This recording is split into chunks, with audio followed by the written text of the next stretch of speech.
This is Andi Purewal, Boxing Social in association with Betfred. I'm joined by Michael Mckinson over Zoom. Michael, happy birthday. I hope Thanks, you're having mate. a good one. What have you been up to?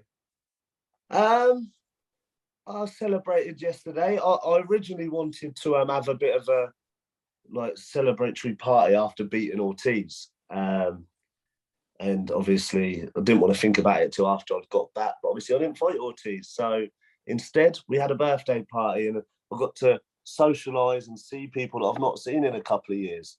People don't realise like a professional boxer is such an isolated life. Do you know what I mean? I never have time to catch up with people and all stuff like that. So it was good to see a lot of people last night. So yeah, good birthday. Well, I'm glad you've had a good one, mate.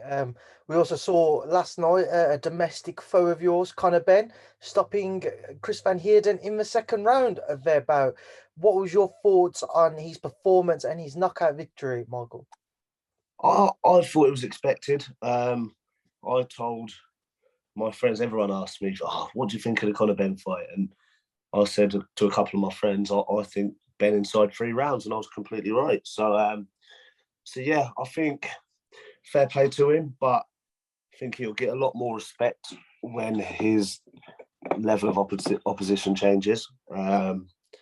He does get a hard time. He does get a bit of stick because of this guy's too old, this guy's weathered and all stuff like this, but he's getting himself into a great position. And in a minute, they're going to have to let him loose on the big guys, on a decent name, or even somebody younger than 30.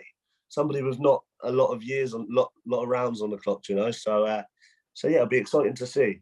I'm not going to sit here and badmouth him like everyone expects me to, you know. He's a nice lad.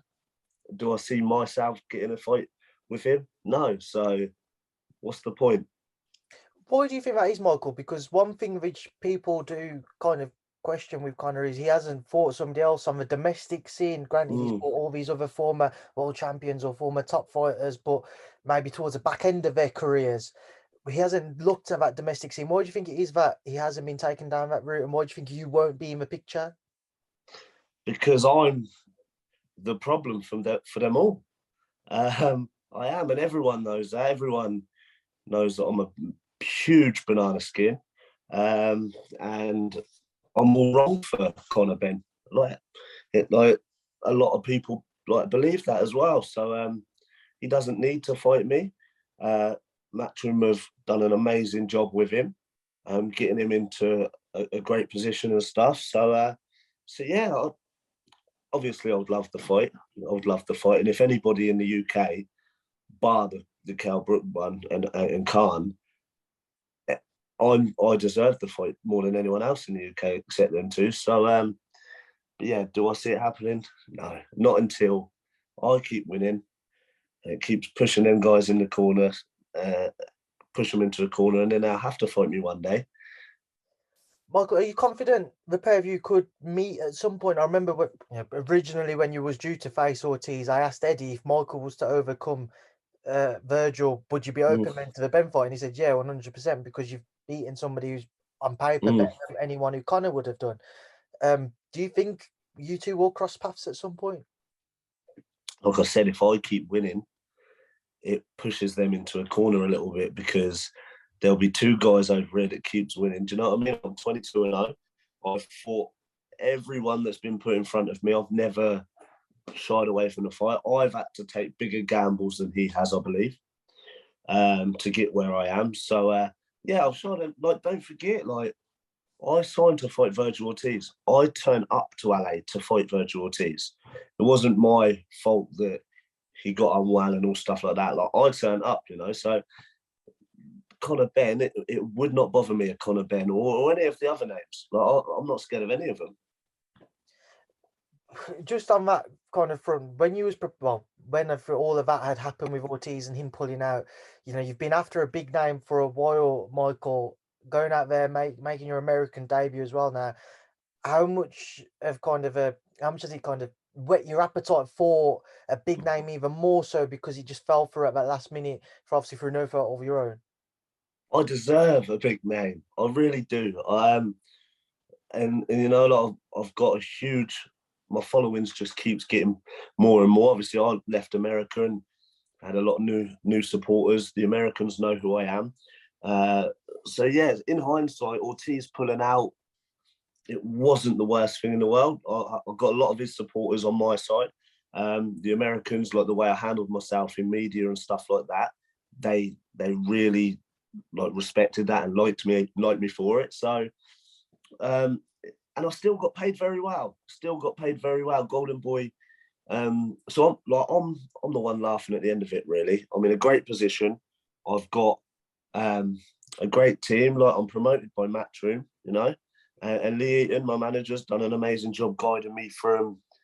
My first fight that Lee Eaton managed me for was 2018, and I fought in a 4-rounder in Grays, Essex, in a Civic Hall in Grays, because I couldn't sell enough tickets to do a 6-rounder. It was only a few weeks' notice, but I had to fight a 4-round fight in my first fight, for like being managed by Lee, and then look where it's taken me.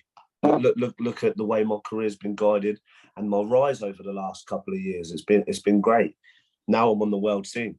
They all know who I am, and I'm in a great position for a really, really big name, because I want to fight a big name. Michael, just before we delve a little bit more onto yourself, one final thing with kind of the names which were mentioned for his next potential foe. I'm sure you've heard released Mikey and Danny Garcia, Cal Brook, as you mentioned, potentially Amir Khan or Adrian Broner. Maurice Hooker's come back into the equation as well now. Any of those names you think the right step up or test for Conor, or do you still believe he should be looking elsewhere? No, he shouldn't be looking elsewhere, because the guys he's fighting, he's dealing with them easy. He's very well matched, but he does to get a lot more respect from the public. He has to fight them guys now. He does. We'll see. How many has he had? 20, 21? Just yeah. He's had that many fights, and he's obviously doing very, very well. So yeah, he needs a huge name. He needs to fight somebody that's younger than 30 or younger than 35. And like, although Van Heerden was 34, there was a lot of miles on his clock, like you could tell. So he was an old 34, and Conor Benn made him look every single second of his age last night. So yeah, I feel like people are not giving Conor enough credit because of his opposition.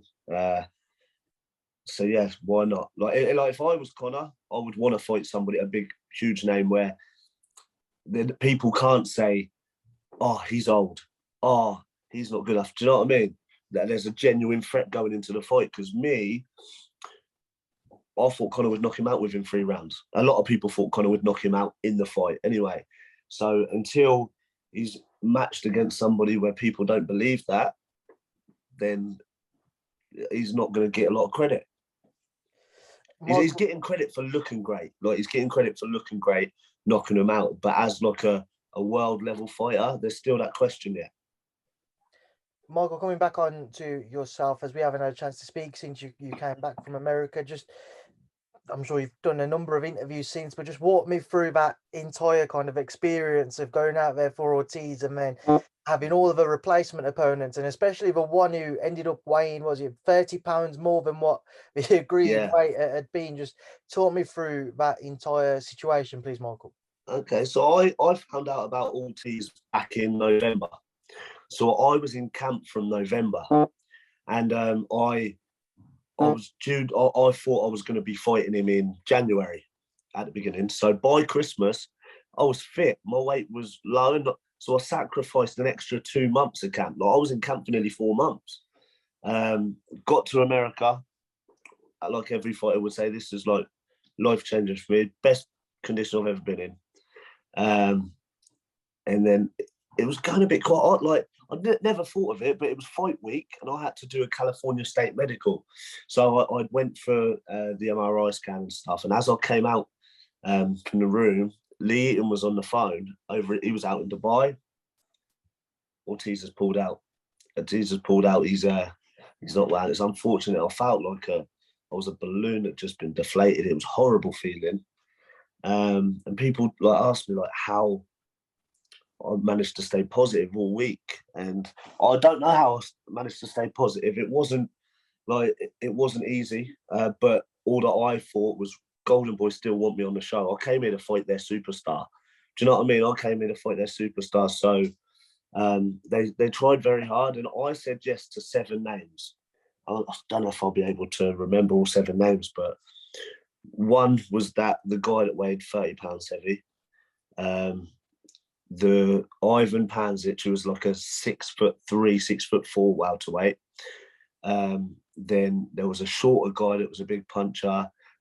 Alexis Rocha. I actually went to bed accepting a fight against Alexis Rocha, and then woke up the next morning. They didn't want to scrap they changed their mind. They didn't want to scrap Rocha against Cobbs, because it was a good fight, especially both local as well. So I said yes to 7 names, me personally, and Frank Smith said there was even more names that we said yes to.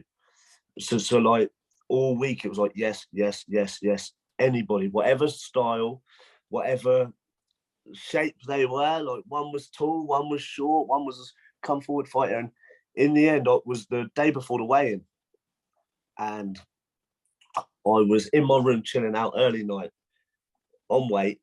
Like the Mexican obviously weighed heavy, but he wanted it at 150 anyway, 150 pounds. So I was like, okay, I was always going to weigh 147 as like a psychological thing, which is good.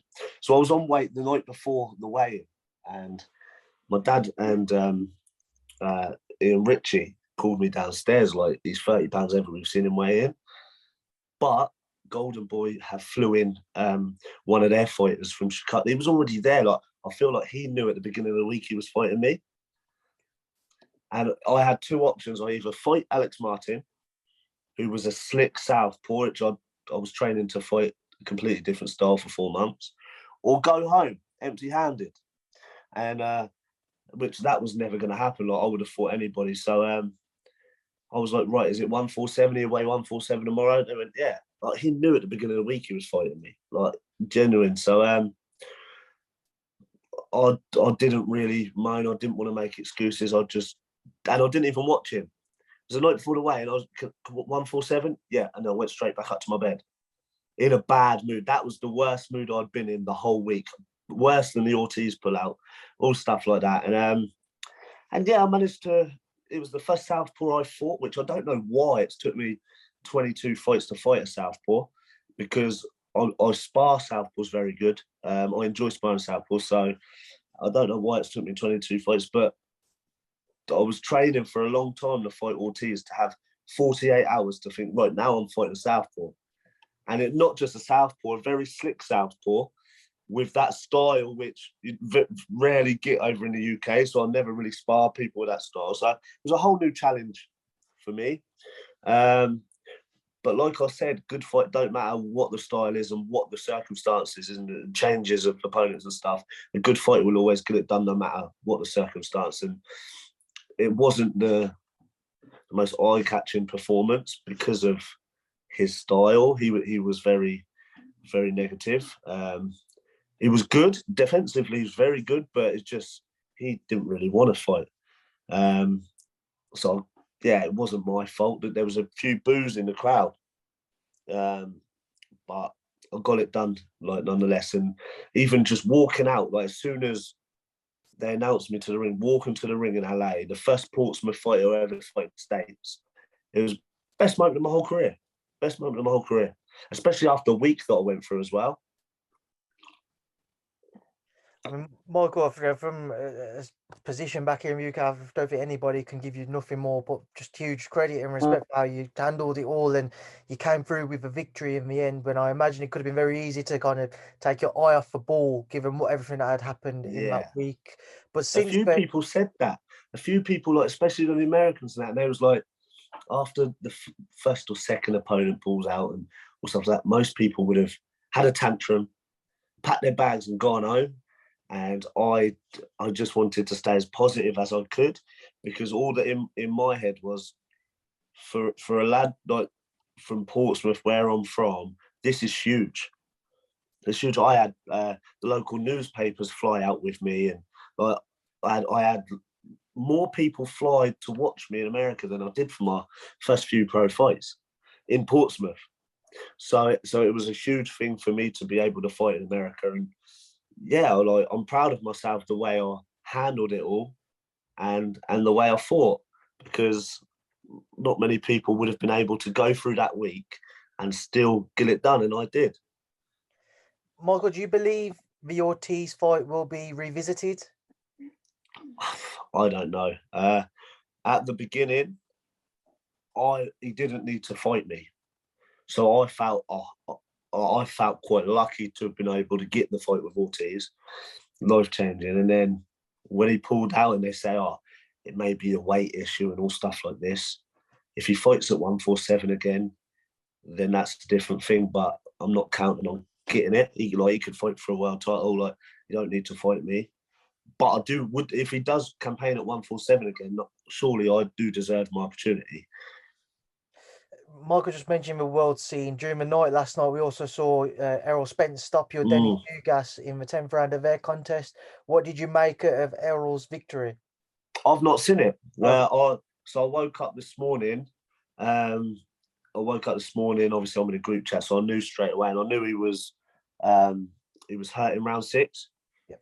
But he come back to get it done. I thought, my prediction on the fight beforehand, I thought Spence would beat him on points. So I can't really comment on it until I've seen it. After this crazy weekend, I'll be able to obviously being my birthday and stuff like that, and I was like at a party last night as well. So yeah, after this crazy weekend, I can sit back and watch that. Oh, hopefully you enjoy it as well. But one final one before I let you go, Michael. Obviously, this coming weekend, Tyson Fury, Dillian White finally off. What's your take? What goes down next Saturday night?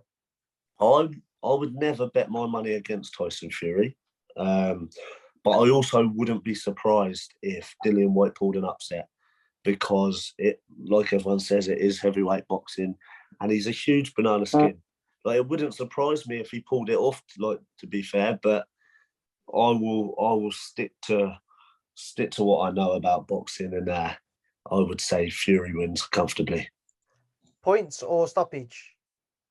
Stoppage. Late on. Perfect, Michael. Right, we'll leave that there now, and I'll leave you to enjoy the rest of your day. I appreciate your time. Happy birthday once again, mate, and thank you for speaking to me on Boxing Social. Mate, it's my birthday, so I wouldn't do one of these if it weren't worth it. So yeah, you're lucky. All right. I appreciate it, mate. Thank you. Have a good one.